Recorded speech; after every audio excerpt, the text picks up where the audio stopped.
नमस्कार साथियों, स्वागत है आपका फिर से आपके अपने YouTube चैनल लिपिक स्टडी में। देखिए, राजस्थान में कंडक्ट होने वाली इस समय की आरईएस प्री दोस्तों, जो कि 1 अक्टूबर को होने वाली है।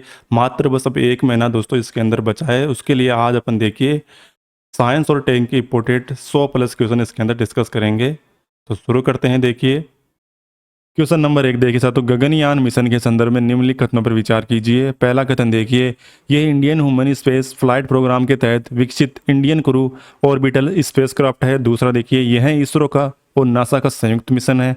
साथ ही देखिए तीसरा, भारत का पहला मानव अंतरिक्ष जो उड़ान मिशन दोस्तों 2024 में ये प्रक्षेपित होगा।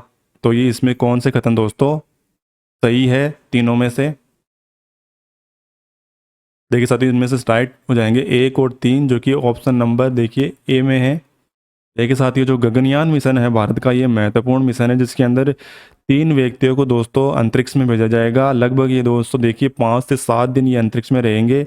भारत का पहला मानव अंतरिक्ष उड़ान मिशन रहेगा ये, जो कि 2024 में दोस्तों ये लॉन्च होगा। नेक्स्ट देखिए क्वेश्चन नंबर 2, कथनों पर विचार करना है। पहला देखिए कथन, निसार नासा व इसरो की संयुक्त परियोजना है। इसे निम्न भूकक्षा में प्रक्षेपित किया जाएगा। निसार के प्रक्षेपण के लिए GSLV Mk3 जो कि का उपयोग किया जाएगा। दोस्तों उपयुक्त में से कौन सा कथन सही है, इसमें चयन करना है।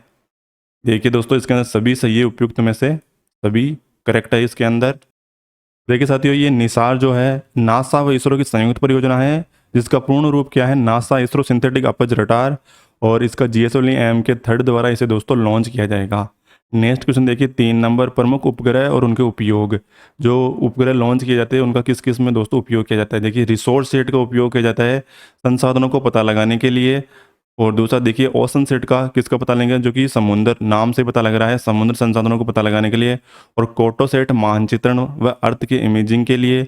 और रीसेट देखिए अर्थ ऑब्जर्वेशन हेतु इसका उपयोग किया जाता है। इसके अनुसार अपना राइट आंसर हो जाएगा जो कि ए करेक्ट है इसके अंदर। देखिए साथियों, चौथा नंबर क्वेश्चन है, सुमेलित करना है प्रमुख देशों की रक्षा प्रणाली और उनके देश दे रखे हैं, इनमें से कौन सा सुमेलित है। देखिए ये आयरन डोम जो कि इजराइल की है, ये काफ़ी चर्चा में रही। हैमर ये फ्रांस की है। S500 ये दोस्तों रूस की है। थार्ड ये अमेरिका की है। तो उपयुक्त सभी इसके अंदर करेक्ट आंसर है। अगला देखिए, कथनों पर विचार कीजिए। 5 नंबर, इसरो द्वारा विकसित CE-20 भारत का सबसे शक्तिशाली क्रायोजेनिक इंजन है। नेक्स्ट देखिए दूसरा, भारतीय निजी अंतरिक्ष वाहन कंपनी स्काई रूट एरोस्पेस ने 3D मुद्रित क्रायोजेनिक इंजन धवन सेकंड का प्रक्षेपण किया है। तो इनमें से कौन सा देखिए सही कथन का चयन करना है। तो केवल ओनली इसके अंदर 2 सही है, बाकी 1 गलत है। देखिए जो भारत का वर्तमान में सबसे शक्तिशाली इंजन क्रायोजेनिक इंजन कौन सा है, CE-25 है, जिससे देखिए चंद्रयान 3 के जो लॉन्चिंग में उपयोग किया गया था। अगला देखिए, ग्लोबल पोजीशन सिस्टम के संदर्भ में निम्नलिखित कथनों पर विचार कीजिए। इसे रूस के नव स्टार परियोजना कहा जाता है। दूसरा कथन देखिए, जुलाई 2023 तक इसकी प्रणाली में कुल 25 उपग्रह हैं। GPS की सटीकता 2 मीटर यानी 95% संभावना तक होती है। उपयुक्त में से कथन का चयन कीजिए सही कथन का। तो इसमें ओनली 2 और 3 सही है। देखिए आंसर नंबर इसका देखिए दोस्तों 6 नंबर का 2 बी ऑप्शन करेक्ट है। 2 और 3 इसके अंदर जो कथन है सही है। देखिए GPS को अमेरिका में न्यू स्टार परियोजना भी कहा जाता है, जिसका अर्थ है navigation system with timing and rising global position system. इस प्रणाली में अब तक कुल 25 उपग्रह कार्यरत है। GPS की सटीकता 2 मीटर मापी जाती है, 2 मीटर तक मापी जाती है। नेक्स्ट देखिए, सैटेलाइट लॉन्चिंग स्टेशन आमतौर पर भूमध्य रेखा के करीब स्थापित किए जाते हैं, क्योंकि काफ़ी अच्छा क्वेश्चन है दोस्तों ये। भूमध्य रेखा के पास से क्यों स्थापित किए जाते हैं ये दोस्तों, जो इतने भी लॉन्चिंग। तो ये देखिए गुरुत्वाकर्षण बल का न्यूनतम प्रभाव पड़े इसलिए, जो कि दोस्तों भूमध्य रेखा पर सबसे कम पाया जाता है। अगला देखिए, मिलान कीजिए प्रमुख जैव प्रौद्योगिकी शब्दावली और उनके कथन दे रखे हैं। कौन सा कथन इसके अंदर सही है। देखिए पहला देखिए, नीली जैविक प्रौद्योगिकी जो कि किससे संबंधित है, समुद्री मत्स्य पालन के क्षेत्र में जैव प्रौद्योगिकी का अनुप्रयोग। दूसरा देखिए, हरित जैव प्रौद्योगिकी जो कि कृषि क्षेत्र में जैव प्रौद्योगिकी का अनुप्रयोग। अगला देखिए, लाल जैव प्रौद्योगिकी जो कि एंटीबायोटिक उत्पादन के लिए जीवों की डिजाइनिंग। श्वेत जैव प्रौद्योगिकी जो कि जैव प्रौद्योगिकी का औद्योगिक प्रक्रियाओं में अनुप्रयोग। ऑप्शन नंबर इसमें ए करेक्ट है साथियों। अगला देखिए, वीडियो अच्छा लगे तो लाइक ज़रूर करें दोस्तों। देखिए साथियों, वीडियो थोड़ा डिले हो गया क्योंकि यहाँ पे फंक्शन चल रहा है जिसमें जो साउंड है, माइक बैकग्राउंड नॉइस बहुत ज़्यादा आ रही थी, इसलिए मैं वीडियो नहीं बना पा रहा था। आगे वीडियो कंटिन्यू रहेंगे, तो चैनल को सब्सक्राइब जरूर कर लीजिए और बेल के आइकन को जरूर से प्रेस कर लीजिए, जिससे आने वाली हर वीडियो की नोटिफिकेशन आपको मिलते रहे। देखिए दोस्तों, आपका सपोर्ट जरूर चाहिए, इसीलिए दोस्तों हमें मोटिवेशन मिलता है इसी प्रकार के। माइटोकॉन्ड्रिया रिप्लेसमेंट थेरेपी के संदर्भ में निम्नलिखित पर विचार कीजिए। पहला देखिए, यह इन विट्रो फर्टिलाइजेशन का ही एक प्रकार है। इस प्रक्रिया में जैविक माता के दोषपूर्ण माइटोकॉन्ड्रियल डीएनए को डोनर महिला के स्वस्थ माइटोकॉन्ड्रियल आरएनए में प्रतिस्थापित किया जाता है। नेक्स्ट देखिए, इस प्रक्रिया में बच्चे को आधारभूत विशेषताएं अपरिवर्तित रहती हैं। कथन में देखिए दोस्तों, गलत इसके अंदर पहुंचा है, ये जरूर से आप देख लीजिएगा। गलत पहुंचा है, इसमें कौन सा कथन गलत है? तो इसमें केवल ओनली दो इसके अंदर गलत है, बाकी दोस्तों एक और तीन करेक्ट है। आगे देखिए, सेरोगेसी विनियमन अधिनियम 2021 के संदर्भ में निम्न कथनों पर विचार कीजिए। पहला देखिए, यह नैतिक और परोपकारी सेरोगेसी की अनुमति देता है। दूसरा देखिए, इसमें लिंग चयन की अनुमति नहीं है। इसमें सेरोगेट महिला की आयु 28 से 45 वर्ष निर्धारित की गई है। कथन का सही कथन का चयन करना है इसमें, बताइए दोस्तों साथियों। देखिए, इसमें ओनली देखिए एक और दो सही है, ऑप्शन नंबर एक और दो। सेरोगेसी विनियमन अधिनियम 2021 के अनुसार किसी प्रकार का लिंग चयन की अनुमति नहीं है। पात्र दंपति को पुरुष के लिए आयु सीमा 26 से 55 है, जबकि महिला के लिए दोस्तों कितनी है इसमें? 23 से लेकर 50 वर्ष तक की आयु निर्धारित की गई है। और सेरोगेसी महिला की आयु 25 से 35 निर्धारित की गई है, तो इम्पोर्टेंट है इसके अंदर। अगला देखिए, निम्नलिखित तकनीकी प्रगटनाओं के विचार कीजिए। प्रमुख रूप से आयल जेपर, आइलोवियोरिस एस, और देखिए स्यूडोमोनास प्यूडिटा। तो उपयुक्त में किसका उपयोग जैव उपचार के लिए किया जाता है? जैव उपचार के लिए प्रमुख रूप से उपरोक्त सभी का किया जाता है, ऑप्शन नंबर डी करेक्ट है इसके अंदर साथियों। देखिए, पर्यावरण में मृदा, जल, वायुमंडल में उपस्थिति प्रदूषकों के प्रभाव को कम करने हैं तो सूक्ष्म जीवों का उपयोग करना जैव उपचार कहलाता है। देखिए next question 12 number, CRISPR Cas 9 के संदर्भ में निम्नलिखित कथनों पर विचार कीजिए। पहला देखिए, इस तकनीकी के माध्यम से किसी विशेष स्थिति पर आरएनए की एडिटिंग की जाती है। साथ ही देखिए, जीनोम एडिटिंग के लिए क्रिस्पर तकनीकी का महत्वपूर्ण टूल है। साथ ही देखिए अगला तीसरा नंबर, इसका उपयोग जेनेटिक विकार, बीमारियों के विस्तार को रोकने तथा उपचार करने तथा जो फसल में सुधार है दोस्तों उसके लिए किया जाता है। उपयुक्त में से सही कथनों का चयन कीजिए। तो इसमें दो और तीन सत्य है, देखिए साथियों, बी नंबर इसका ऑप्शन सही हो जाएगा, करेक्ट आंसर। इस तकनीकी के माध्यम से किसी विशेष स्थिति का डीएनए की एडिटिंग की जा सकती है, ऑप्शन नंबर दो और तीन सही है इसमें। अगला देखिए 13 नंबर, निम्नलिखित विकारों का विचार कीजिए। Alzheimer, Parkinson's, sickle cell anaemia. उपयुक्त में से कौन सी बीमारी का इलाज जिन थेरेपी से संभव है? जिन थेरेपी से संभव है निम्नलिखित बीमारियों का। तो ये दोस्तों इसके अंदर हो जाएगा उपयुक्त सभी, option number D. D option सही हो जाएगा इसका। देखिए साथियों, जो इस जीन थेरेपी का उपयोग मुख्यतः पौधों के लिए किया जाता था, पादप कोशिकाओं में, मगर मनुष्य में इस तकनीक का उपयोग अल्जायर, पार्किंसन, स्किल सेल एनीमिया के उपयोग उपचार के लिए भी किया जा रहा है। 14 नंबर क्वेश्चन देखिए, जेस्टेशनल सेरोगेसी के संदर्भ में कथनों पर विचार कीजिए। पहला देखिए, इसमें माता पिता दोनों के अंडाणु और शुक्राणु में आईवीएफ तकनीकी का निश्चित कर तैयार भ्रूण को दोस्तों सेरोगेटी माता के गर्भ में प्रत्यापित किया जाता है। दूसरा देखिए, इस प्रक्रिया से उत्पन्न बच्चे जेनेटिक प्रभाव सेरोगेट माता से आता है। गलत युग्म का चयन कीजिए इसमें। देखिए तो केवल इसके अंदर दो गलत है, ऑप्शन नंबर बी। देखिए, जो गेस्टेशनल सेरोगेसी में माता पिता दोनों के अंडाणु और शुक्राणु में आईवीएफ तकनीकी का उपयोग निश्चय करवाया कर भ्रूण को दोस्तों प्रमुख रूप से सेरोगेट माता के गर्भाशय में प्रत्यारोपित किया जाता है। मगर देखिए, इस प्रकार की जो सेरोगेसी से उत्पन्न बच्चे को जेनेटिक प्रभाव उसके जैविक माता पिता का आता है, न कि माता का। तो ऑप्शन नंबर 2 सही है। 15 नंबर क्वेश्चन देखिए, बायो एथेनॉल के संदर्भ में निम्नलिखित कथनों पर विचार कीजिए। पहला देखिए, इसका उत्पादन जैविक पदार्थों के किण्वन प्रक्रिया द्वारा किया जाता है।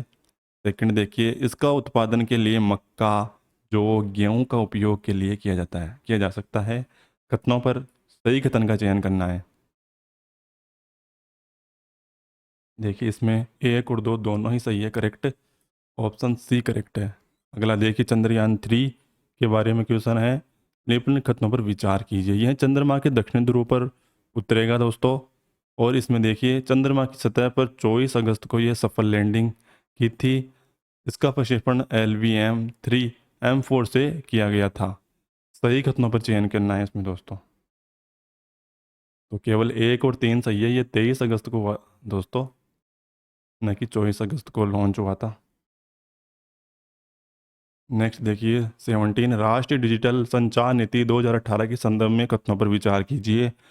पहला देखिए, राष्ट्रीय फाइबर प्राधिकरण का गठन करना, GDP में डिजिटल संचार को योगदान का 8% करना, ICT विकास सूचकांक में भारत को शीर्ष 3 देशों के शामिल करना। उपरोक्त में से कथनों पर विचार चुने दोस्तों, कौन सा कथन सही है। तो इसमें देखिए केवल 1 और 2 सही है। राष्ट्रीय डिजिटल संचार नीति 2018 के अंतर्गत ICT विकास सूचकांक में भारत को शीर्ष 50 देशों में शामिल करना इसका लक्ष्य है, न कि 203। इसके अंदर वो तीसरा गलत है। अगला देखिए, भारत में 5G सेवा सबसे पहले किस कंपनी ने लॉन्च की थी।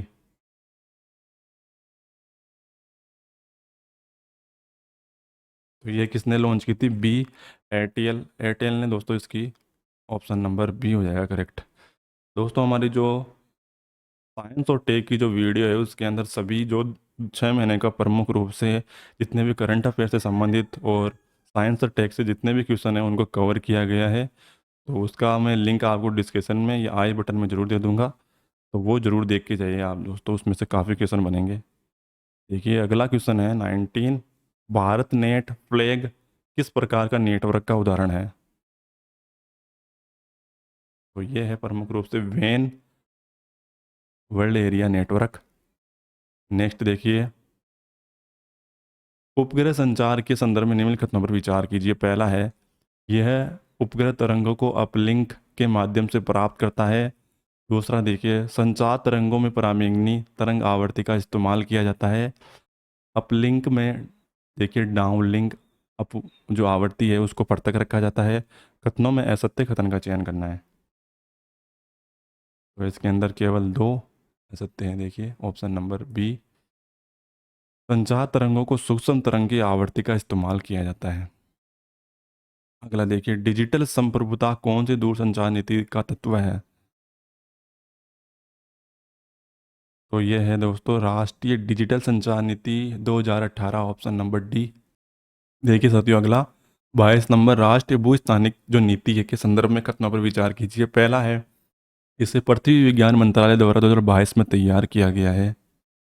इसका लक्ष्य 2030 तक उच्च सटीकता वाले डिजिटल एलिवेशन मॉडल और उच्च रेजोल्यूशन स्थलाकृतियों का सर्वेक्षण और मानचित्र स्थापित करना है। तीसरा देखिए, भूस्थानिक डेटा जो संवर्धन का विकास समिति किसके शीर्ष निकाय है। उपयुक्त में से कथनों पर विचार करना है, कौन सा सही कथन का चयन करना है इसमें। देखिए तो ये हो जाएगा इसके अंदर राइट आंसर बी ऑप्शन। दोस्तों ये समय ऐसा है कि आप इसके अंदर ज़्यादा से ज़्यादा, अब जो 1 महीना बचा है, टेस्ट सीरीज ज़्यादा से ज़्यादा लगाए जितने भी है दोस्तों। क्योंकि आपने जितना, अब इतना समय नहीं है कि आप डाटा कवर करने में बैठ जाएंगे। क्योंकि जितना आप अब टेस्ट सीरीज देखें अलग अलग संस्थानों की, उसमें फ़ायदा रहेगा। देखिए अगला, डिजिटल व्यक्तिगत डाटा संरक्षण अधिनियम कब अस्तित्व में आया।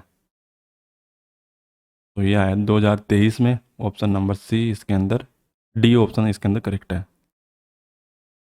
अगला देखिए, इन स्टार्ट, अबे यार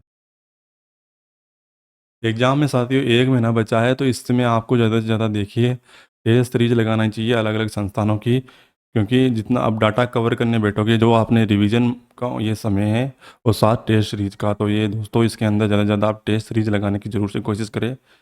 टेक्स्ट बुक पे जो है दोस्तों उस पे भी आप फ्री में दे सकते हैं, उसका सब्सक्रिप्शन लीजिए, मात्र 200-250 रुपये का आता है। तो उसमें भी आप जरूर से जाके दे सकते हैं, फ्री में वहाँ अवेलेबल हो जाता है। और हमारे चैनल पर तो दोस्तों उपलब्ध है ही। ये इसमें से दोस्तों आपके काफ़ी कवर हो जाएंगे क्यों आते हैं। आगे बढ़ते हैं, देखिए क्वेश्चन में 23 नंबर, डिजिटल व्यक्तिगत डाटा संरक्षण अधिनियम कब अस्तित्व में आया। तो इसमें देखिए 2023 में ये अस्तित्व में आया, ऑप्शन हो जाएगा डी। अगला देखिए सट इन के संदर्भ में निम्न कथनों पर विचार कीजिए। तो इसमें देखिए पहला, इसका पूर्ण रूप से Indian computer emergency response team है। इसका मुख्यालय मुंबई में है। यह कंप्यूटर सुरक्षा संबंधी घटनाओं में एक नोडल एजेंसी की तरह कार्य करता है। उपयुक्त में से कथनों पर गलत कथन का चयन करना है। तो केवल देखिए साथियों इसके अंदर दो केवल गलत है प्रमुख रूप से। सट इन का मुख्यालय नई दिल्ली में स्थित है, न कि मुंबई में। सूचना प्रौद्योगिकी अधिनियम 2008 के तहत इसका गठन किया गया था। आगे देखिए योटा D1 निम्न में से क्या है। तो यह है देश का सबसे बड़ा data hyper scale centre, option number A correct है, जो कि नोएडा उत्तर प्रदेश में है। दोस्तों यह वैश्विक क्लाउड ऑपरेटरों के लिए इंटरनेट पेयरिंग एक्सचेंज और डायरेक्ट फाइबर जो कनेक्टिविटी है उसको सुविधा प्रदान करता है। और उत्तर भारत की 5G क्रांति का पहला स्तंभ यह है, माना जाता है इसे, जो कि नोएडा में है। नेक्स्ट देखिए 26 नंबर, जैव विविधता के स्तर पर संबंधित निम्नलिखित कथनों पर विचार कीजिए।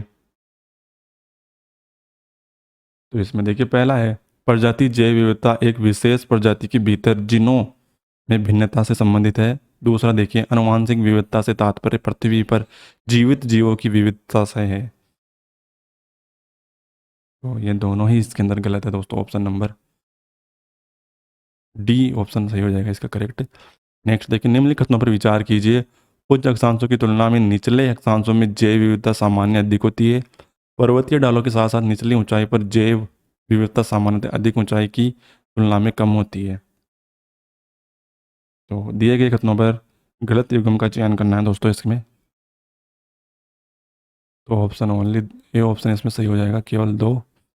देखिए उच्च अक्षांशों की तुलना में निचले अक्षांशों में जैव विविधता सामान्य अधिक होती है। पर्वतीय ढलानों के साथ निचली ऊंचाई की तुलना में अधिक ऊंचाई पर जैव विविधता सामान्यतः कम होती है। नेक्स्ट देखिए निम्न में से कौन सा विकल्प पारिस्थितिकी तंत्र शब्द का सबसे अच्छा वर्णन करता है। देखिए इसमें पहला है, यह एक दूसरे के साथ प्रतिक्रिया करने वाले जैवों का एक समुदाय है। पृथ्वी का वह भाग जिसमें जीव जंतु निवास करते हैं। पर्यावरण के साथ जीवों का एक समुदाय जिसमें वे रहते हैं। और देखिए किसी औद्योगिक क्षेत्र में वनस्पति और जीव जंतु। तो पारिस्थितिकी तंत्र का प्रमुख सबसे अच्छा उदाहरण दोस्तों इसमें से हो जाएगा पर्यावरण के साथ जीवों का एक समुदाय जिसमें वे रहते हों। अगला देखिए UN रेड प्लस कार्यक्रम उचित डिजाइन और प्रभावी क्रियान्वयन निम्न में से महत्वपूर्ण योगदान दे सकता है। देखिए पहला, जैव विविधता का संरक्षण करने में, वन पारिस्थितिकी तंत्र की स्मूथशीलता में, गरीबी कम करने में। कथनों में देखिए कोड सही उत्तर का चयन करना है। तो 1, 2, 3 सभी सत्य हैं इसमें। प्रमुख राष्ट्रीय उद्यानों और उनके राज्य में सम्मिलित करना है। केईबुल लामजाओ ये है दोस्तों मणिपुर में, ऑप्शन नंबर देखिए 2 नंबर में आ रहा है। और अगला देखिए सिमलीपाल ये कहाँ पर है। यह है दोस्तों कहाँ पर, सिमलीपाल उड़ीसा में। और सलीम अली ये कहाँ पर है, जम्मू कश्मीर में। और नागरहोल ये है कर्नाटक में। इसके अनुसार अपना ऑप्शन कौन सा सही आ रहा है, ए।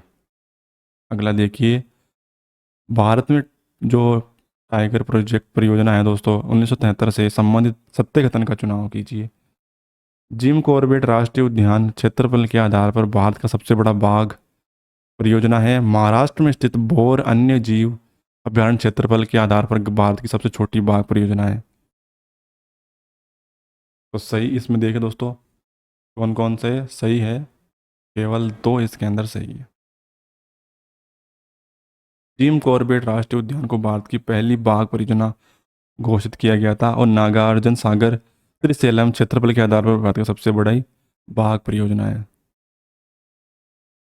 अगला देखिए राष्ट्रीय वायु गुणवत्ता सूचकांक के संबंध में सत्य कथन का चयन कीजिए। देखिए पहला, इसमें वायु की गुणवत्ता का मापन केवल 4 प्रदूषकों, देखिए PM25 और PM10, CO तथा CO2 के आधार पर किया जाता है। इस सूचकांक के अंतर्गत 8 श्रेणियां आती है। तो इसमें ऑप्शन न तो ए, नहीं तो ऑप्शन नंबर डी करेक्ट है। देखिए 32 नंबर में देखे साथियों, इसके अंदर 6 श्रेणियों में ही बांटा गया है इनको, न कि 8 श्रेणियों में। अच्छा और देखिए मध्यम प्रदूषित, बहुत खराब, संतोषजनक, खराब और गंभीर, 8 श्रेणियों के अंदर बांटा गया है इनको।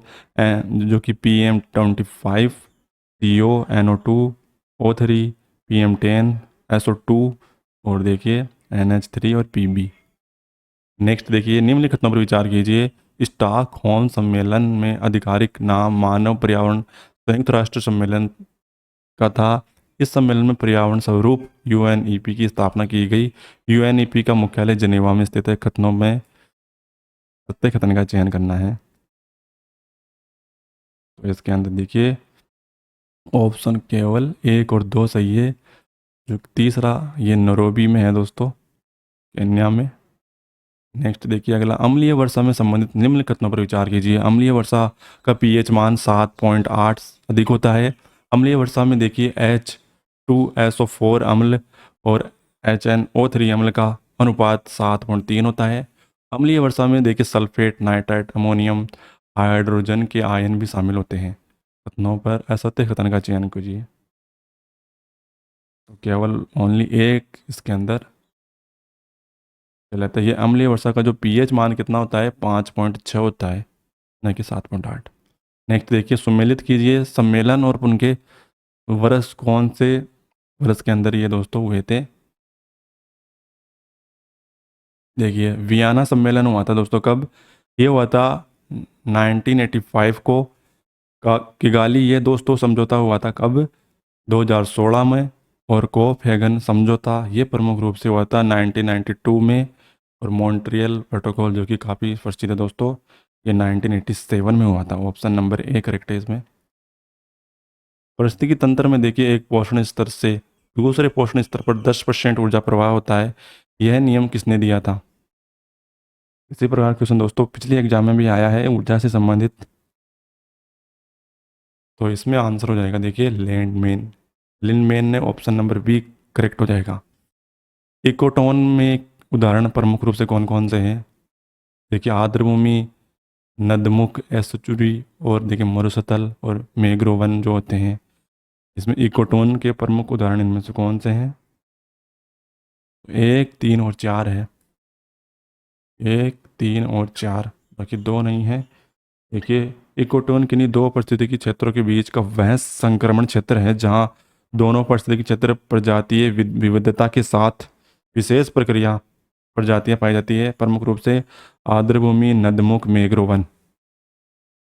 असुमेलित को छाटिए। इसमें देखिए दोस्तों प्रमुख जिले दे रखे हैं उनके सामने। मंडी, देखिए जीरा मंडी जोधपुर में है। बाजरा, बाजरा से देखिए बाड़मेर, ये याद रखिए। 20 वैसे बाड़मेर याद रखिए, न कि जैसलमेर। असुमेलित इसमें दोस्तों बी ऑप्शन है। टमाटर मंडी जयपुर में। मूंगफली बीकानेर में, जो कि लूणकसर बीकानेर में ज़्यादा होती है। अगला देखिए राजस्वान क्या है। तो ये क्या है, सरकारी इमारतों में कुछ बैंड विड्थ इंटरनेट प्रदान करने के लिए सरकार का एक कार्यक्रम है राजस्वान। Option C correct. अगला देखिए राजस्थान का प्लेटफॉर्म जो कि नागरिक डिजिटल सामग्री भंडारण की सुविधा प्रदान करता है। तो ये Raj e wallet, option C correct है। अगला देखिए ST राइट योजना से संबंधित कथनों पर विचार कीजिए। पहला कथन है दोस्तों, यह योजना संस्कृति मंत्रालय द्वारा क्रियान्वित है। दूसरा देखिए, इस योजना का संबंधित वैज्ञानिक पात्र जो पत्रकारिता है उससे संबंधित है। तो कौन सा है इसके अंदर, देखिए सत्य कथन है। तो ऑप्शन नंबर डी करेक्ट हो जाएगा इसमें, ना तो 1 ना ही 2। नेक्स्ट देखिए, निम्नलिखित कथनों पर विचार कीजिए। राज्य remote sensing application centre SRSC Rajasthan के तहत जो विज्ञान प्रौद्योगिकी विभाग के तहत इसका काम कर रहा है। साथ ही देखिए जो SRSAC है जो कि जोधपुर में दोस्तों स्थित है। कथनों पर कौन सा कथन सही है। तो इनमें से कौन सा सही हो जाएगा? देखिए ऑप्शन नंबर सी करेक्ट है, एक और दो दोनों ही करेक्ट है। अब देखिए दोस्तों, नैनो से संबंधित क्वेश्चन जो कि आपके सिलेबस में दे रखा है, मिलान करना है प्रमुख नैनो उत्पाद और उनके अनुप्रयोग। देखिए पहला है नैनोपोरस जियो सैटेलाइट, जो कि किससे संबंधित है? ये संबंधित है दोस्तों मृदा के जल धारण की क्षमता बढ़ाने के लिए। दूसरा देखिए नैनो कैप्सूल, ये किससे संबंधित है? ये संबंधित है प्रमुख रूप से स्मार्ट कीटनाशी जो कि वांछित कीटों को नष्ट करता है। नैनो सेंसर, ये प्रमुख से मृदा के प्रदूषण और संरक्षण का सूचक है। नैनो मैग्नेट, ये मृदा के जो प्रदूषण को निकर्षण हेतु प्रयोग किया जाता है। ऑप्शन नंबर बी करेक्ट है इसमें। देखिए साथियों, बी इज ए राइट। नैनोपोरस प्रमुख रूप से दोस्तों इसका मृदा की जल संरक्षण धारण क्षमता को बढ़ाने और मृदा के जो प्रदूषक को अवशोषण करने में इसका उपयोग किया जाता है। नैनो कैप्सूल स्मार्ट कीटनाशक की वांछित जगह पर कीटों को नष्ट करेगा। साथ ही देखिए नैनो सेंसर मृदा के जो प्रदूषण शरण का सूचक है, और नैनो मैग्नेट मृदा के जो प्रदूषकों का क्या करता है? निष्कर्षण करता है। निम्नलिखित घटना पर विचार कीजिए। पहला है देखिए नैनो आधारित सर्जरी से कोशिकीय स्तर पर शल्य क्रिया दोस्तों की जा सकती है। स्मार्ट ड्रग्स केवल प्रभावित ऊतकों को कोशिकाओं पर असर करती है। बायोनेम्स विशेष प्रकार के नैनो रोबोट्स हैं। कथनों पर सही कथन का चयन करना है, तो उपरोक्त सभी हो जाएगा इसके अंदर। देखिए करेक्ट आंसर उपरोक्त सभी। नैनो आधारित सर्जरी में कोशिकीय स्तर पर शल्य क्रिया की जा सकती है। स्मार्ट ड्रग केवल प्रभावित ऊतकों और कोशिकाओं पर भी असर करेगी। दवाओं का दुष्प्रभाव न्यूनतम होगा इससे। अगला देखिए 45, नैनो विज्ञान और प्रौद्योगिकी संस्थान द्वारा विकसित उस नैनो उत्पाद को पहचानिए जिसका उपयोग हीमोफीलिया रोग या ब्रेन हेमरेज की स्थिति में थक्का बनाने में दोस्तों सहायता करेगा। थक्का बनाने में सहायता करेगा, तो ये करेगा हीमोस्टेट्स। ऑप्शन नंबर सी है इसके अंदर करेक्ट आंसर। देखिए दोस्तों क्वांटम डॉट्स जो कि अर्धचालकों के कणों को आकार अत्यधिक छोटा कर दिया जाता है, तो उसमें विशिष्ट प्रकाशीय एवं इलेक्ट्रॉनिक गुण उत्पन्न हो जाते हैं। साथ ही देखिए हीमोस्टेट में हीमोफीलिया का रोग या ब्रेन हेमरेज की स्थिति में व्यक्ति में ऐसे नैनो कण प्रविष्ट करवाएंगे जाएंगे जो खून का थक्का बनाने में दोस्तों सहायता करेगी। नैनो एवं प्रौद्योगिकी संस्थान द्वारा विकसित है यह प्रमुख रूप से। अगला देखिए कार्बन नैनो ट्यूब के संदर्भ में कथनों पर गलत कथन का चयन करना है। देखिए कार्बन नैनो ट्यूब का उपयोग वाहनों से निकलने वाले धुएं से प्रदूषणकारी सूक्ष्म कणों को फिल्टर करना है, जो कि सही है दोस्तों। दूसरा देखिए कार्बन नैनो ट्यूब का उपयोग जल शुद्धिकरण में भी किया जाता है, ये भी करेक्ट है। कार्बन नैनो ट्यूब का उपयोग मजबूत टेनिस रैकेट बनाने में निर्माण में किया जाता है, जो कि सही है दोस्तों। चौथा देखिए इसके अंदर चौथा गलत है। कार्बन नैनो ट्यूब फुलरिन से निर्मित एक संरचना है। तो इसमें देखिए तो साथियों जो कार्बन नैनो ट्यूब है प्रमुख रूप से ये इन सभी के लिए उपयोग में की जाती है, मजबूत टेनिस रैकेट बनाने में, जल की शुद्धिकरण में, और जो वाहनों से निकलने वाले उसको फिल्टर करने में भी इसका उपयोग किया जाता है।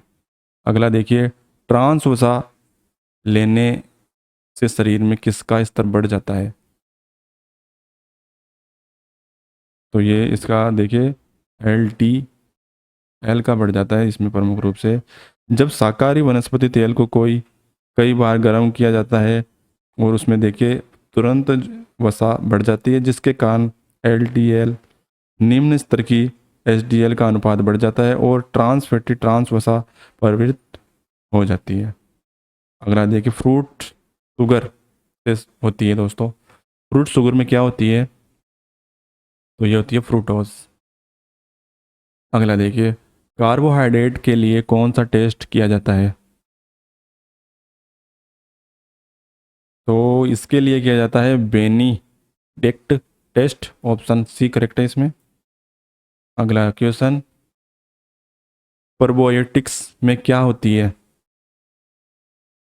तो प्रोबायोटिक्स में ये सूक्ष्म जीव पाए जाते हैं उसमें, जो कि देखिए खाद्य सामग्री जिसमें जीवित सूक्ष्म जीव होते हैं और हमारे शरीर में स्वस्थ रखने के लिए भोजन में इसका होना अनिवार्य है। अगला देखिए रक्त में जो कोलेस्ट्रॉल का स्तर होना कितना होना चाहिए सामान्यतः? तो बिलो 200 mg/dl से कम। पोलियो में दिया जाता है, पोलियो में दिया जाता है दोस्तों बाईवेंटल टीका। ऑप्शन देखिए, पोलियो में कौन सा टीका दिया जाता है, बाईवेंटल। देखिए साथियों, पोलियो जो है 3 प्रकार की होती है इसका वायरस।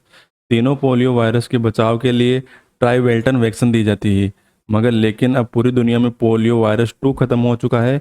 1 और 3 बचाव के लिए कौन सा दिया जाता है, बाईवेलेंट टीका।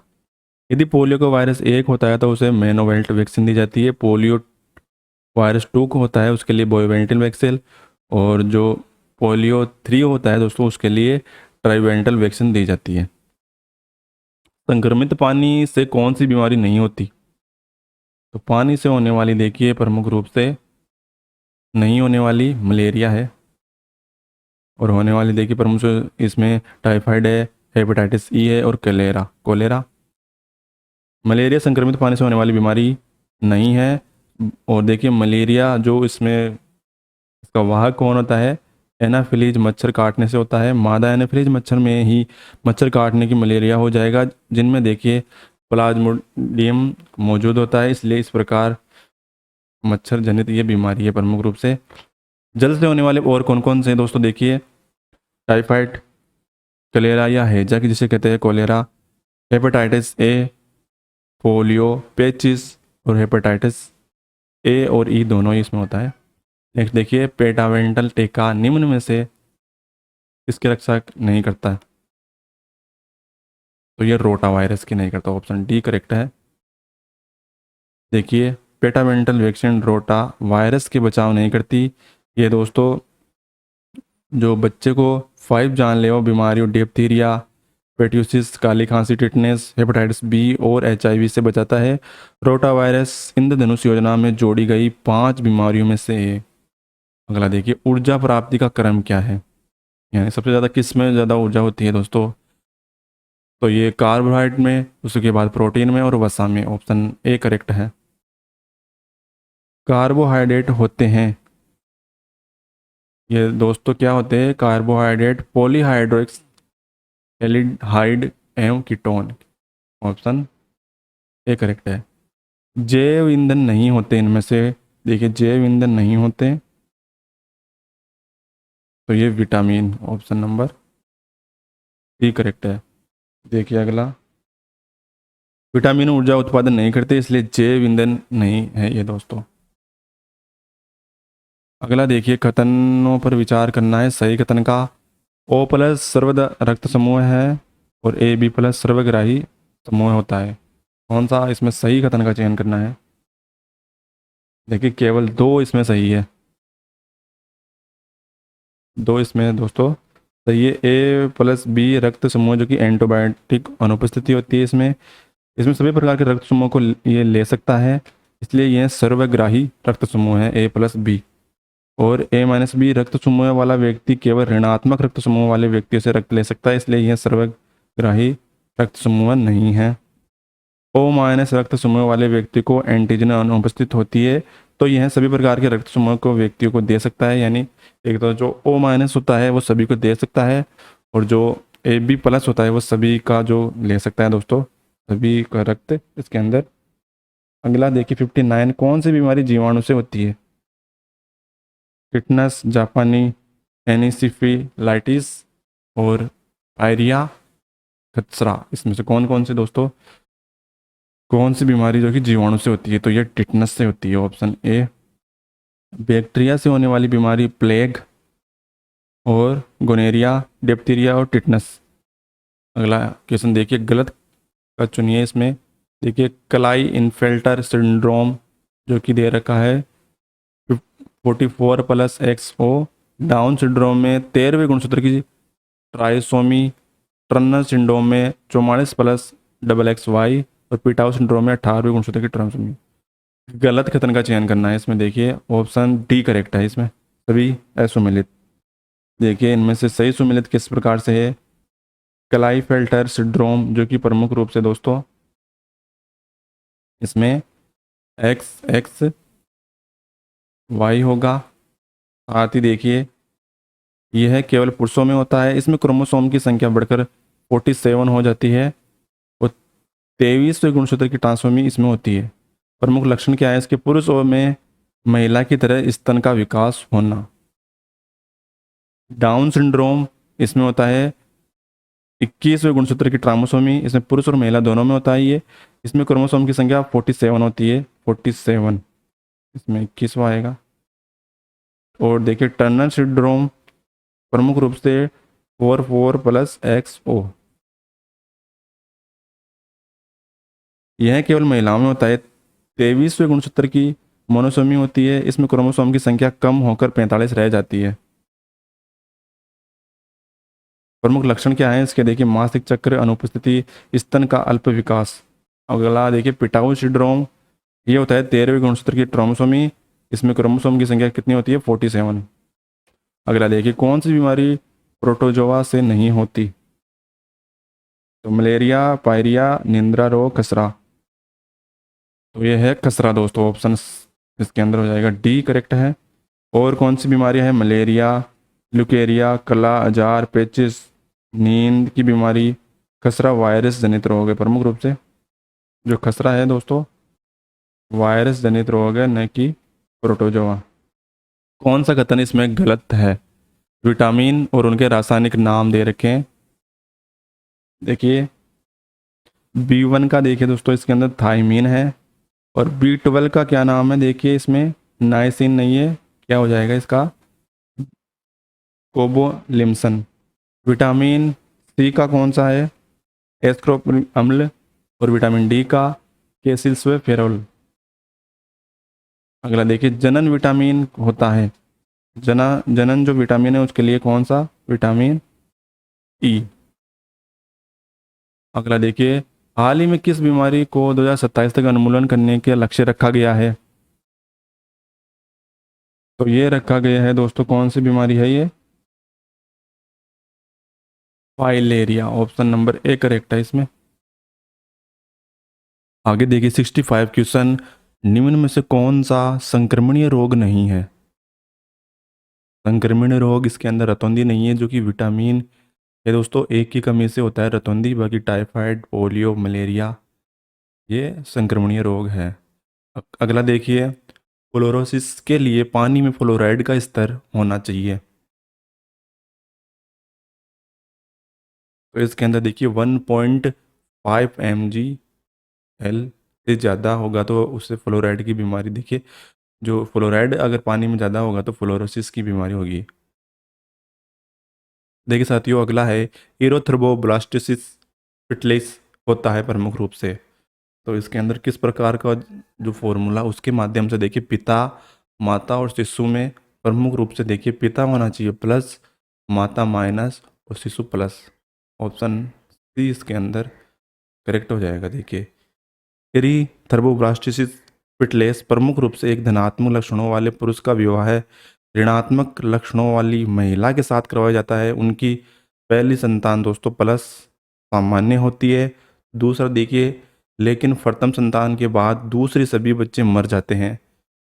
और देखिए इस व्यवस्था में इरोथ्रोब्लास्टिस पिटलिस कहते हैं इसे। और प्रथम प्रसव के बाद मां में 1/2 यानी 72 घंटे के अंदर एंटी डी का इंजेक्शन लगाया जाता है। नेक्स्ट देखिए RH कारक के संबंधित कौन सा सत्य है कथन है इसमें से? RH कारक के संबंधित में तो देखिए RH कारक प्रमुख रूप से प्रोटीन का बना होता है। ऑप्शन ये करेक्ट है। यह RBC में पाए जाने वाली छोटी सी प्रोटीन की रचना है। यह सभी बंदरों में होती है। इनकी खोज 1940 में रिसिस नामक बंदर में दोस्तों लेडिस्टनर व वीनर ने की थी। ये सभी मनुष्य में नहीं होती। अगला देखिए रक्त समूह O से संबंधित कथन कौन सा है? सही है। यह सर्वघरी रक्त समूह है, इसमें एंटीजन अनुपस्थित होता है और O+ सभी को रक्त दान कर सकता है। देखिए कौन सा इसके अंदर सत्य कथन का चयन करना है? तो इसमें हो जाएगा ऑप्शन सी, केवल 2 सत्य है दोस्तों। जो O- होता है दोस्तों वही सर्व को सब यानी सभी को खून दे सकता है। ये आप आगे डिस्कस कर चुके हैं दोस्तों। एंटीजन की अनुपस्थिति होने के कारण यह सभी को रक्त दे सकता है। अगला देखिए, सूची 1 को सूची 2 से सम्मिलित करना है। पहला देखिए, मलेरिया, हेपेटाइटिस और ट्यूबरोकुलोसिस और दाद। प्रमुख रूप से जो दोस्तों इनके कारक कौन से हैं, इनका उनसे मेल प्रमुख रूप से देखिए, मलेरिया के होता है प्रोटोजोआ से, जो कि ऑप्शन देखिए 4 में दे रखा है। और देखिए हेपेटाइटिस होता है किससे, विषाणु से। ट्यूबरोकुलोसिस ये होता है जीवाणु से। दाद होता है कवक से। ऑप्शन डी करेक्ट है इसमें। अगला देखिए, MMR टीका होता है। MMR टीका किस बीमारी के लिए होता है ये, देखिए मिस्लिस, ममस और रूबेला। ऑप्शन बी करेक्ट है इसके अंदर। अगला देखिए साथियों, एड्स के कन्फर्मेशन के लिए कौन सा टीका टेस्ट करते हैं। देखिए कौन सा टेस्ट करते हैं अगर किसी व्यक्ति को एड्स है तो काफ़ी इजी क्वेश्चन नहीं है दोस्तों, हो जाएगा इसमें western blot. Option number B correct है। देखिए एलिजा रक्त में एंटीबॉडी के लिए पता, AB का पता लगाने के लिए। और विडाल ये दोस्तों टाइफाइड के लिए उपयोग किया जाने वाला प्रमुख टेस्ट है। मलेरिया में प्लाज्मोडियम की किस अवस्था में शरीर में प्रवेश करता है। तो ये करता है दोस्तों स्प्रोजोइट में। ऑप्शन नंबर सी करेक्ट है इसमें। नेक्स्ट देखिए, ब्लैक लंग जो कि रोग होता है प्रमुख रूप से, ब्लैक लंग रोग होता है, ये होता है एंथीरोकोसिस से। ऑप्शन ए करेक्ट है इसमें। अगला देखिए, मायोपिया में कौन से लेंस का उपयोग करते हैं। तो मायोपिया दोस्तों आंखों से संबंधित ये रोग है, लेंस इसका प्रयोग करते हैं अवतल। Option number B. अगला देखिए, डोट्स पद्धति अपनाई जाती है, तो ये अपनाई जाती है देखिए ट्यूबरोकुलोसिस में। ऑप्शन नंबर बी हो जाएगा इसमें करेक्ट। Option B. देखिए अगला, आरबीसी का निर्माण कहाँ होता है। आरबीसी का निर्माण होता है प्रमुख रूप से, तो ये होता है दोस्तों अस्थिमज्जा में, लिम्फा और यकृत सभी में होता है इसका उपयोग। जो निर्माण होता है कहाँ पे, आरबीसी का निर्माण। अगला देखिए, ग्लूकोज का संग्रहण किस रूप में होता है। तो ग्लूकोज का संग्रहण देखिए ग्लाइकोजन में होता है, ग्लाइकोजन में। ऑप्शन नंबर सी करेक्ट है। अगला देखिए, सर्वत्र रुधिर समूह में क्रमशः कौन से प्रतिजन व प्रतिरक्षी होते हैं। तो ये है होते हैं इसमें दोस्तों AB प्रतिजन और कोई भी प्रतिरक्षी नहीं। ऑप्शन नंबर बी करेक्ट है। AB प्लस रक्त समूह का सर्वत्र ही जो रुधिर है दोस्तों वो समूह कहा जाता है, यानी सभी का ये ले सकता है। सर्वतग्राही यानी सभी से ये दोस्तों रक्त ले सकता है, क्योंकि इसमें कोई भी प्रतिरक्षी नहीं पाए जाते। अगला देखिए, कथन निम्न में से पढ़िए और उनके सही विकल्प का चयन कीजिए। दाब लगाने पर गैस को आसानी से संपीड़ित किया जा सकता है। दूसरा, जब हम किसी गैस पर दबाव लगाते हैं तो गैसीय कणों के बीच अंतराणुक स्थान कम हो जाता है, यह आसानी से संपीड़ित हो जाती है। तो इनमें कौन सा देखिए सही है, ए और आर प्रमुख रूप से। तो देखिए AR दोनों सही है, AR की सही व्याख्या भी करता है, दोनों ही सही है और उसकी व्याख्या भी दोस्तों करता है। अगला देखिए, किसी द्रव्य पर वायुमंडलीय दाब कम करने पर प्रमुख रूप से होता है। तो ये द्रव्य का क्वथनांक कम हो जाता है। ऑप्शन बी करेक्ट है। किसी द्रव्य में वायुमंडलीय दाब कम करने के लिए दोस्तों द्रव्य का क्वथनांक कम हो जाता है। निम्नलिखित कथनों पर विचार कीजिए। कठोर जल उपयुक्त नहीं है। कठोर जल का उपयोग नहीं प्रयोग कर सकते हैं। देखिए इसमें पीने के लिए, साबुन से कपड़े धोने के लिए, बायोलोस के उपयोग के लिए, फसल में सिंचाई के लिए। कौन सा कथन सही है इसमें, देखिए इसका उपयोग इन सभी में नहीं कर सकते दोस्तों। ये कठोर जल जिसे भारी पानी भी कहते हैं दोस्तों, हाइड्रोजन कार्बोनेट, क्लोराइड और सल्फेट के रूप में कैल्शियम, मैग्नीशियम के लवणों तथा आयरन के लवणों की उपस्थिति पाई जाती है इसमें। यह साबुन के साथ झाग नहीं देता, साथ ही देखिए जो बॉयल्स होते हैं उसके लवण या पपड़ी के रूप में फसल की सिंचाई में लवण मिट्टी पपड़ी के रूप में जमने में के कारण कठोर जल उपयुक्त नहीं होता है, पपड़ी बन जाती है, इसीलिए दोस्तों इसके ये फसल और उसके लिए भी उपयोगी नहीं है। अगला देखिए, आर्द्र वायु के संपर्क में आने पर कॉपर की सतह पर एक हरी परत बन जाती है। निम्नलिखित किस यौगिक के बनने के कारण ऐसा होता है? तो ये होता है copper carbonate. Option A correct है इसमें। कॉपर नम वायु से क्रिया करके कॉपर कार्बोनेट का निर्माण करता है, क्योंकि देखिए इसमें हरित परत के रूप में कॉपर जम जाती है। अगला देखिए, समांगी मिश्रण के उदाहरण हैं।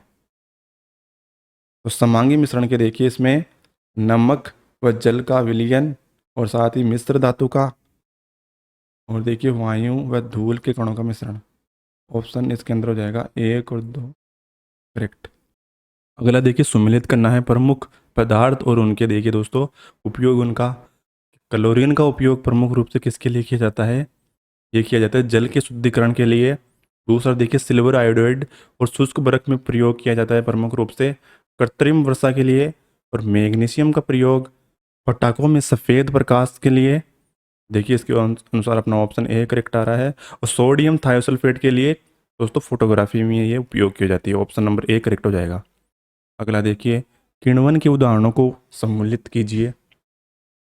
देखिए पहला, दूध का दही में परिवर्तित होना, कटे हुए सेब का कुछ समय पश्चात भूरा रंग होना, फलों के रस से वाइन का निर्माण करना। तो कौन सा किण्वन की प्रक्रिया इसमें दर्शाती है? तो यह है इसके अंदर 1 और 3, दूध का दही बनना और फलों के रस से वाइन बनना। देखिए प्रमुख रूप से जो किण्वन प्रक्रिया है जटिल कार्बनिक यौगिक यीस्ट बैक्टीरिया के द्वारा अपघटित होकर सरल यौगिकों में परिवर्तित हो जाते हैं। कटे हुए सेब का कुछ समय पश्चात भूरा सेब में उपस्थिति आयरन के ऑक्सीकरण के कारण होता है। अगला देखिए साथियों, रासायनिक प्रशिक्षण के गुणों से संबंधित निम्नलिखित बिंदुओं पर विचार कीजिए। पहला है अल्प मात्रा में क्रियाशील हो। दूसरा देखिए दीर्घकालिक प्रभावी हो। भोज्य पदार्थ की गुणवत्ता कम न करे। उपरोक्त में से सत्य कथन का चयन कीजिए इसमें। तो ये हो जाएगा दोस्तों इसका आंसर। देखिए इनमें से कोई नहीं, ऑप्शन नंबर डी करेक्ट है इसके अंदर। देखिए साथियों, प्रमुख रूप से जो रासायनिक प्रशिक्षण खाद्य पदार्थ में दुर्गंध को रोकते हैं तथा सूक्ष्म जीवों की वृद्धि का अंकुश लगाते हैं। नेक्स्ट देखिए, निम्न में से सुमेलित युग्म का चयन कीजिए। युग्म का इसमें देखिए साथियों, अम्ल प्रमुख और उनके आगे दे रखे हैं दोस्तों कौन से पदार्थ से मिलता है ये। देखिए एसिटिक अम्ल मिलता है सरिका से, और स्ट्रिक अम्ल मिलता है संतरा से। लैक्टिक ये जानते हैं आप, दूध या दही से। और देखिए अस्कॉर्बिक अम्ल ये आंवला खट्टी चीज़ों से प्राप्त होता है। तो सभी सही है इसमें, ऑप्शन में 4 नंबर करेक्ट है। अगला देखिए, मनुष्य के कृत्रिम श्वसन हेतु उपयोग में लिया जाता है। कृत्रिम श्वसन में देखिए ऑक्सीजन व हीलियम गैस के मिश्रण और ऑक्सीजन व हाइड्रोजन गैस का मिश्रण, तरल ऑक्सीजन। इसमें देखिए 1 और 3 यानी तरल ऑक्सीजन और ऑक्सीजन की हीलियम गैस मिश्रण। अगला देखिए क्वेश्चन दोस्तों, मिल्क ऑफ मैग्नीशिया का प्रयोग किया जाता है। तो ये किया जाता है लेक्सेटिव। ऑप्शन नंबर बी सही है। अगला देखिए, यदि किसी वस्तु को ऊर्ध्वाधर दिशा में ऊपर की ओर फेंका जाता है तो अधिकतम ऊंचाई पर वह जाएगी। तो इसके अंदर देखिए इसका संवेग अधिकतम होता है। ऑप्शन नंबर बी करेक्ट हो जाएगा इसमें। देखिए ऊर्जा का संरक्षण के नियम अनुसार ऊर्जा को न तो उत्पन्न किया जा सकता है और न ही नष्ट किया जा सकता है। ऊर्जा को एक रूप से दूसरे रूप में रूपांतरित किया जा सकता है। जब वस्तु को ऊर्ध्वाधर में फेंका जाता है तो वस्तु गतिज ऊर्जा लगातार क्षैतिज ऊर्जा में परिवर्तित हो जाती है, और अधिकतम ऊंचाई के बिंदु पर वह वस्तु स्थिर हो जाएगी या तो वह गतिज ऊर्जा शून्य होगी वहाँ पे। अगला देखिए, निम्न में से कौन सा कथन गलत है? देखिए यदि उत्प्लावन बल वस्तु के भार से कम हो तो वस्तु तैरती है। तो यही ऑप्शन सही है दोस्तों इसके अंदर। यानी यदि वस्तु का उत्प्लावन बल वस्तु के भार से कम है तो उसे वो वस्तु क्या है, तैरने लग जाती है सतह पर। यदि उत्प्लावन बल का मान कम होगा तो उसे वस्तु डूब जाएगी, क्योंकि उत्प्लावन बल किसी भी वस्तु के द्रव्य में तैरने अथवा प्रमुख उत्तरदायी कारक है। निम्न में से देखिए दोस्तों, अगला कौन सा कथन ध्वनि के बारे में सही नहीं है? तो प्रकाश की चाल की तुलना में ध्वनि की धीमी चाल से आगे बढ़ती है। ध्वनि तरंगे अनुप्रस्थ तरंगे होती है। ध्वनि तरंगे अनुदैर्ध्य तरंगे होती है। शुष्क वायु की तुलना में आर्द्र नमीयुक्त वायु में ध्वनि तीव्रता से चलती है। तो 93 का ऑप्शन हो जाएगा इसके अंदर, बी ऑप्शन। अगला देखिए, प्रकाश की किरणें तरल रेखा में चलती है, लेकिन किसी प्रकाशिक तंतु से वे टेढ़े मेढ़े पथ से होकर गुजर सकती है। इसका कारण है यह कि वह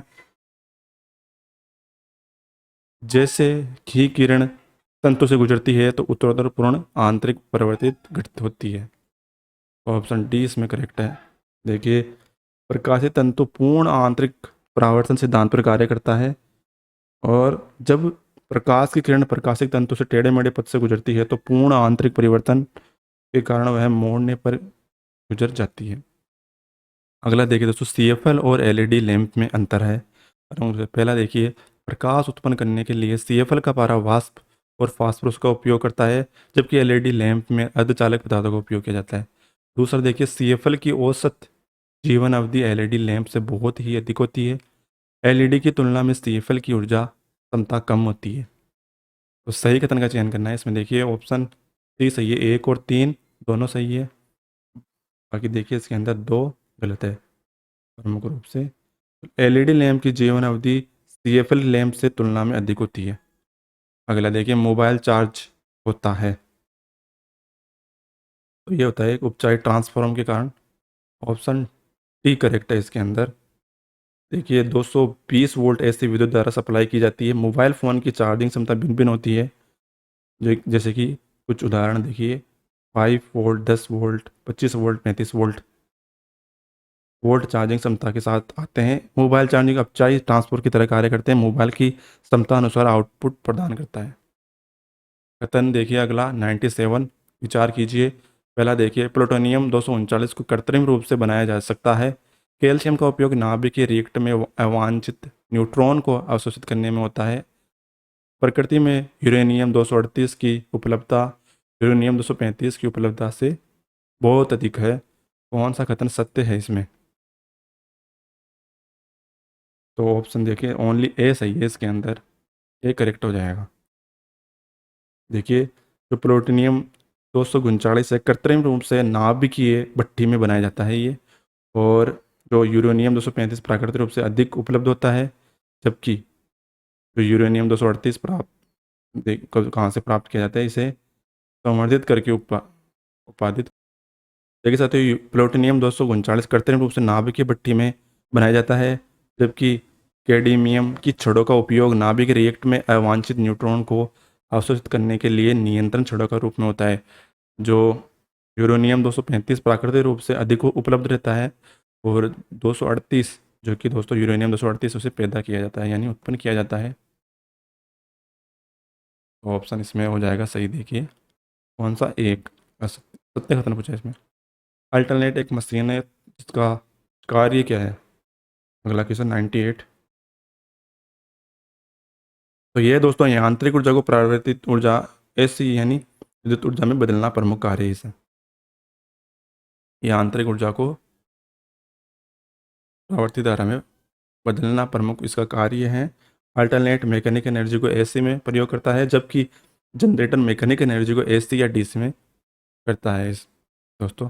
अगला 99, चंद्रमा पर वातावरण नहीं होने का क्या कारण है? चंद्रमा पर वातावरण नहीं होने का कारण प्रमुख रूप से देखिए, चंद्रमा का पलायन वेग गैस अणुओं के आरएमएस वेग से कम है। चंद्रमा का पलायन वेग गैस अणुओं से आरएमएस वेग से अधिक है। चंद्रमा का गुरुत्वाकर्षण बल कमजोर है। तो इनमें से ऑप्शन देखिए, ए और सी दोनों, यानी डी ऑप्शन करेक्ट है इसमें। अगला देखिए, निम्न में से कौन सी परिघटना कैसे से संबंधित है? पहला देखिए, कॉफ़ी पाउडर का दूध में घुलना, फाउंटेन पेन की निब बीच में से कटी होना, टोंक को थोड़ा सा गीला करके पूरा गीला हो जाना। कौन सा इसके अंदर देखिए सही है? तो ये हो जाएगा डी ऑप्शन, उपरोक्त सभी सही है इसमें। आगे देखिए, प्रमुख कथन देखिए, सरकार ने होम लोन यानी गृह ऋण सस्ते कर दिए, तब ज़्यादा लोग गृह ऋण ले सकते हैं, मकान की देखिए कीमत कम हो जाएगी। ये रीजनिंग से संबंधित क्वेश्चन अगले देखिए, खतन निष्कर्ष से लगातार क्वेश्चन पूछा जा रहे हैं 2018 से, और 2021 में एग्जाम लगी थी उनमें भी। देखिए इसमें संभवतः ज़्यादा लोग गृह ऋण ले सकते हैं, मकानों की कीमत कम हो सकती है। तो 4 कथन दे रखे, एक सही है या दोनों सही है, या दोनों में से कौन सा सही है दोस्तों इसमें बताना है। तो ये दोस्तों ए ऑप्शन हो जाएगा, इसके अंदर केवल एक ही निहित है। नेक्स्ट देखिए, प्रत्येक आईआईटी बीटेक एमटेक पाठ्यक्रम प्रदान करते हैं। प्रमुख देखिए, पहला इसमें संकल्पना है, बीटेक एमटेक पाठ्यक्रम केवल आईआईटी में ही प्रदान किए जाते हैं, आईआईटी केवल बीटेक और एमटेक के पाठ्यक्रम के लिए ही है। तो इसमें देखिए दोनों ही, दोनों में से क्या है दोस्तों, संकल्पना कथन प्रभावशाली नहीं है, यानी दोनों ही गलत है। अगला देखिए, क्या भारत में लोगों एक राज्य से दूसरे राज्य में स्थानांतरण प्रतिबंध लगा देना चाहिए। तर्क है प्रमुख, पहला है, नहीं है, भारतीय नागरिकों की मौलिक अधिकार है कि वे अपनी इच्छा अनुसार किसी भी स्थान पर रह सकते हैं। हाँ, क्योंकि इससे भारत के सभी राज्यों में समान संसाधन वितरण प्रभावित होगा। तो इसमें से देखिए ऑप्शन ए, एक तर्क मजबूत है, बाकी दूसरा नहीं, क्योंकि मनुष्य का जो मौलिक अधिकार है वो एक दूसरे से कहीं भी रह सकता है भारत के अंदर वह, अब तो जम्मू कश्मीर में भी। अगला देखिए, दिए गए कथनों में अभिकथन और कारण को पढ़े और दोस्तों उनके विकल्प है। पहला देखिए, ग्रीनलैंड पूरी तरह से हरा है। दूसरा देखिए, ध्रुवीय क्षेत्रों में वर्ष के अधिकांश भाग हिमपात होता है। कौन सा कथन सही है इसमें देखिए, डी, आर गलत है इसमें, यानी ए गलत है और आर सत्य है।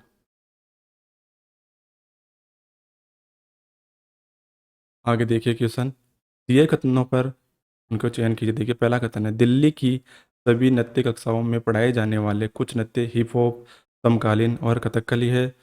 दिल्ली को कोई भी नृत्य कक्षा कुचिपुड़ी नहीं सिखाती। दिल्ली की कुछ नृत्य कक्षाएं सालसा व ओडिसी सिखाती है। निष्कर्ष देखिए, पहला है, दिल्ली की प्रत्येक नृत्य कक्षा में सालसा सिखाया जाता है। दिल्ली की कुछ कक्षा नृत्य कक्षाएं कथकली नहीं सिखाती। दिल्ली में देखिए एक भी नृत्य कक्षा ऐसी नहीं है जो कि हिप हॉप न सिखाती हो। इस कथन के अनुसार, इन कथनों के अनुसार आपको आंसर निकालना है। देखिए क्या हो जाएगा इसका, ओनली 3 अनुसरण करता है, ऑप्शन नंबर ए। आगे देखिए, भारतीय क्रिकेट के मामले में खेल से पैसा ज़्यादा महत्वपूर्ण हो गया है,